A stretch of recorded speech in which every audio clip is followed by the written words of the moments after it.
Francis Edit, coming to you live from the beautiful hills of Ibiakuran. Let's take a look at the headlines. U.S. President Joe Biden invites President Buhari and other African leaders to African summit. Plus, Mexico considers asylum for Peru's impeached President Pedro Castillo. We will bring you details of these stories and more in a moment.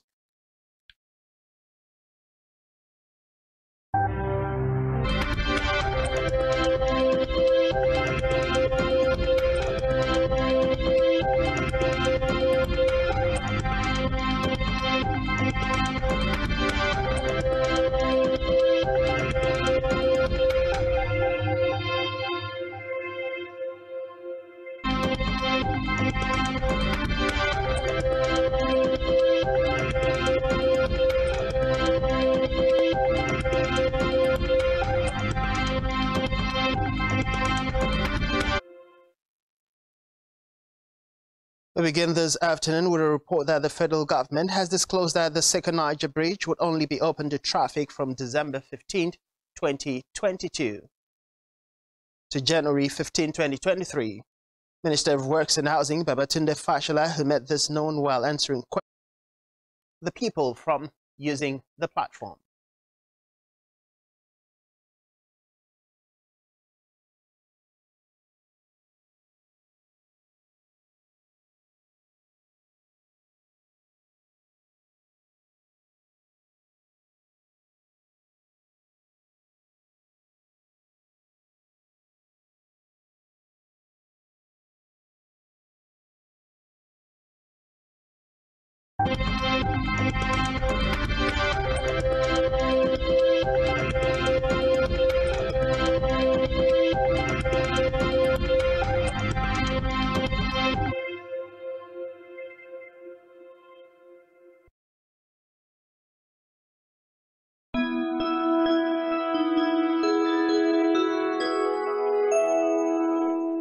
Season's greetings from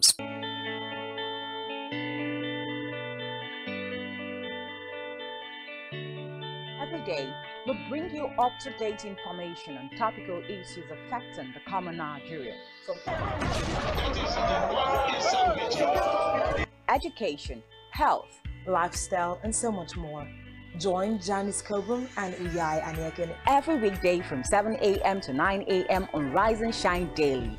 The month-long festival of football is about to begin. It's a quadrennial soul fans. Are you ready?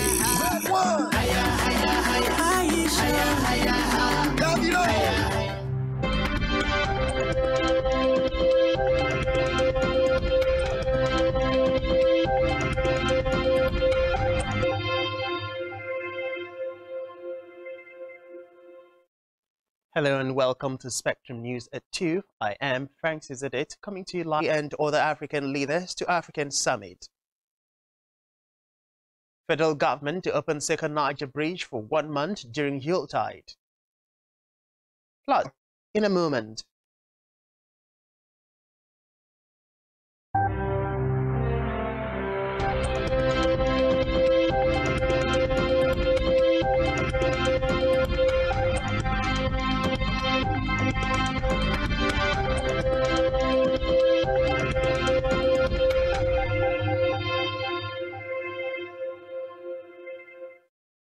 We begin the height of the African Union for a 3-day U.S. African Leaders Summit, which will be held in Washington, D.C. from December 13 to 15, 2022.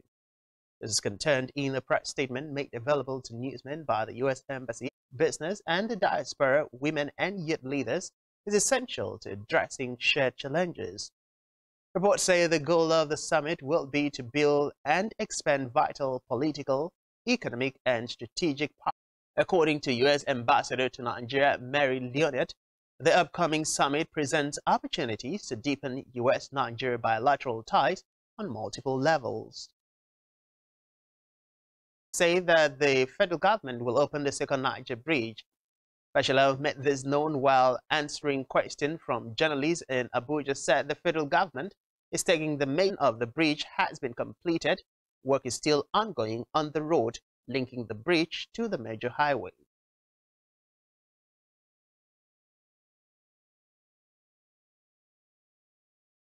National Planning Zainab Ahmed has said the federal government will review the criteria used by the Development Bank of Nigeria, DBN, to disburse loans to the Medium and Small-Scale Entrepreneur Committee, probing the alleged uneven disbursement of the 500 billion federal government loans already given out to MSMEs by the DBN.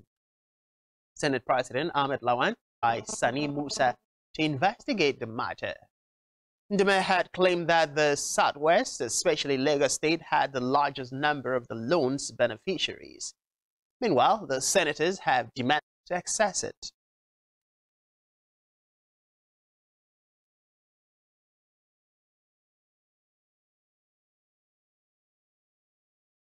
Meanwhile, the minister of feasible animal before the end of 2022 due to the outbreak of the COVID-19 pandemic. A deputy met this known in Abuja at the presentation of the achievement of his ministry during the Nine and Culture. During his presentation of his ministry's achievement, he noted that 11 companies were presently involved in the concession bid for Ajekuta Steel Company. Recall that in previous reports, Steel Company.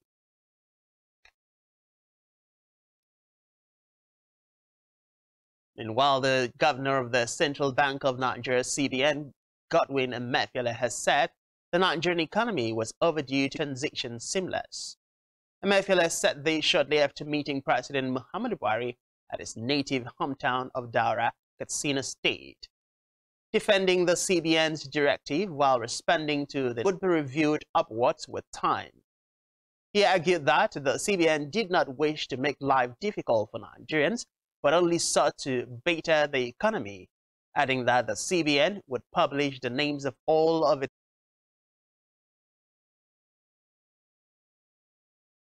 The move to the judiciary, where the Cross River State High Court has again ordered the Nigerian police to arrest and produce a retired police IGP Usman Alkali Baba to produce Mbu at his next sitting on January 9, 2023, over a murder case hanging on his neck.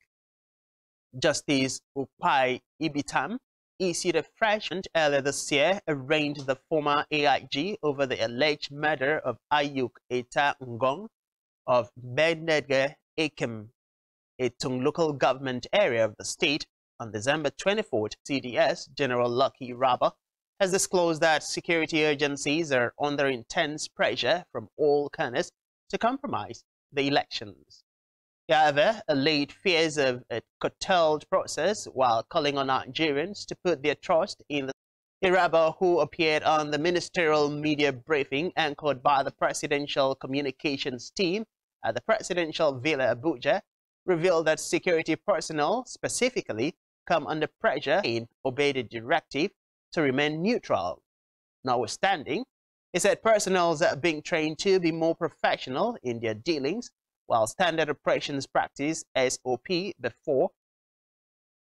In the meantime, the world-leading policy institute and think tank forum Chatham House has invited the presidential candidate of the Labour Party, LP, Peter Obi, to discuss his plans for Nigerians ahead of to attend the event slated for January 16, 2023 in London, the United Kingdom.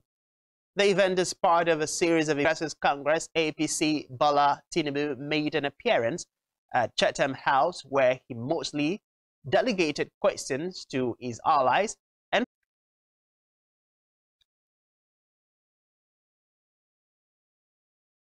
on the efficiency and lapses of the Nigerian whistleblowing policy is a framework for the protection of citizens who are courageous enough to report corruption and illegalities in society. The colleagues in the public sector are faced with harassment, suspension, and outright sack. The right group stressed that many victimized without any form of preparation features two major highlights. The first is the recognition of whistleblowing as not just a mechanism for addressing fraud and illegalities, but also We move to Africa, where Equatorial Guinea's President Teodoro Mbasogo, who holds the world's record for time in power for living power since 1979, has rolled with an iron fist in the face of muzzled opposition with more than 43 years at the helm. Meanwhile, members of the international community, including the U.S. government, claimed 94.9% of the vote. On the foreign scene, Angola will host the Organization of African, Caribbean, and Pacific States in Luanda. Reports say the fight against poverty, sustainable development, and integration into the world economy of the countries that make up the Organization of African, Caribbean, and Pacific States sitting presidency of the OACP for the next 3 years. Georges Chikoti, Secretary General of the OACP, says the heads of state of the member countries are expected with the signing of the Luanda Declaration, where this commitment will be signed.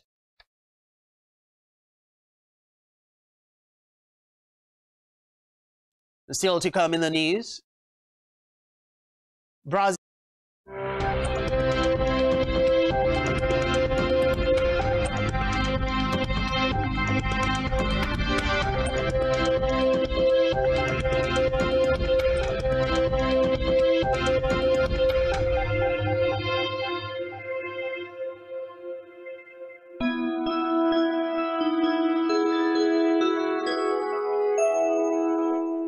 Season's greetings from Spectrum TV.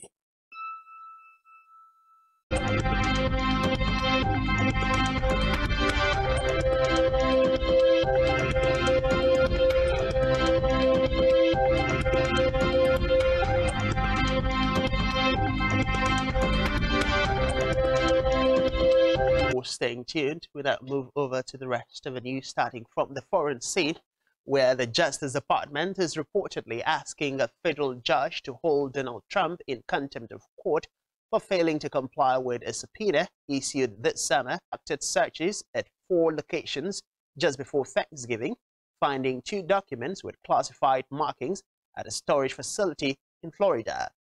The Trump team turned over those 2 documents to the FBI, but the Justice Department prosecutor told D.C. District Chief Judge Beryl Howell, who oversees federal grand jury proceedings, that the searches were not satisfactory.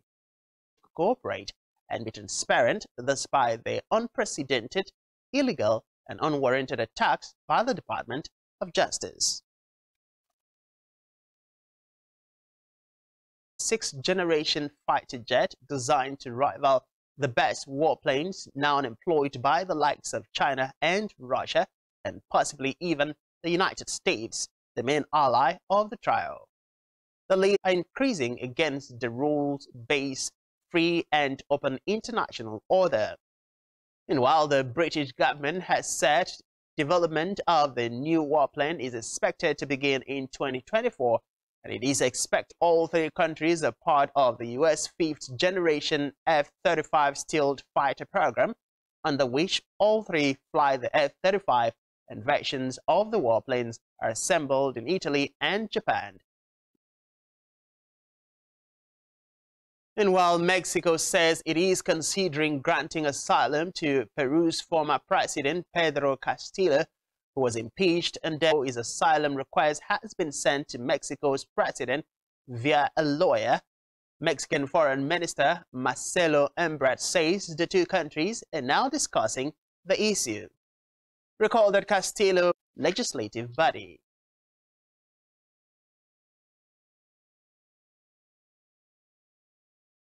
We move to business news, where the Nigerian National Petroleum Company Limited, Nigerian Midstream and Downstream Petroleum Rector. At the meeting, all participants agreed to work together to clear the persistent queues by motorists at filling stations nationwide for Premium Motor Spirit, popularly called, and Petroleum Products Marketers Association of Nigeria, Independent Petroleum Marketers of Nigeria, National Union of Petroleum and Natural Gas Workers, National Association of Road Transport Owners, amongst other. The decisions reached at the meeting.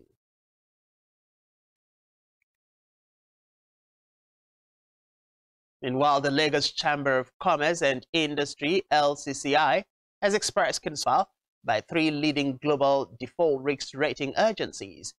The Director General of LCCI, Dr. Chinyere Agona, in a statement issued on Monday and made available to newsmen, noted that the country. She called on the government to explicitly address the issues flagged by the multiple global risk rating agencies and announced measures to de-escalate the risks arising from them. The World Health Organization has said that Nigeria bears the highest burdens of tuberculosis and pediatric HIV, while accounting for 50% of neglected tropical diseases. Nigeria contributes 27% of global cases and 24% of global deaths.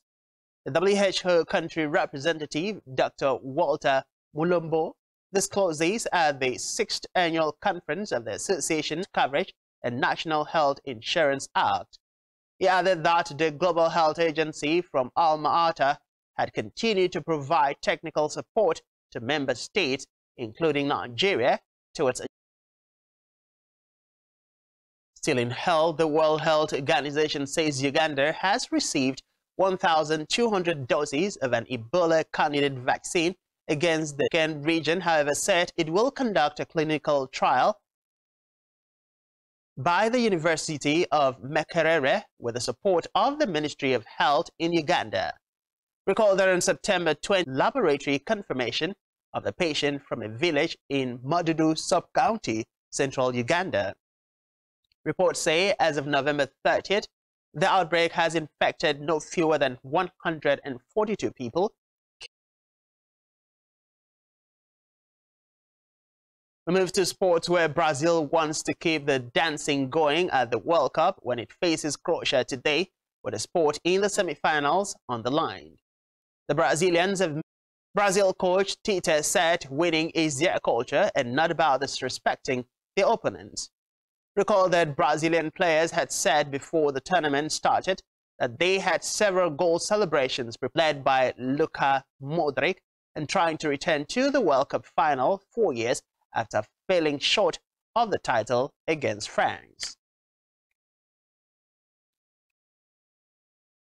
Of Nigeria, AFN. The head coach of Mississippi State University, MSU, Coach Chris Woods, and his assistant, Mark Quiz, were spotted watching the evening session of the 2 Americans are in Delta to partner with the federation led by Tonobok Okonwa.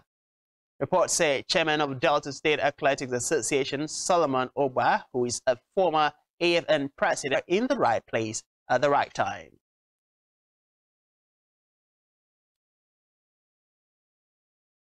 On our entertainment scene, the legal counsel for Oladapo Oyeb by the Independent Corrupt Practices and Other Related Offences Commission, ICPC. Olajibenzi also demanded the release of the singer while calling on the National Assembly to probe the allegations of diversion of the identity or identities of the authority the singer allegedly colluded with. Recall that the ICPC had on Wednesday announced it detained the bench over the alleged diversion of Empire Pharmacy to name the politicians and government officials involved in the said deal, while insisting on the need for the commission to be transparent in their investigation. For you at this time, to ensure to follow us on social media and subscribe to our YouTube channel, all of which you can find on our website, spectrumtv.ng. You've been watching Spectrum.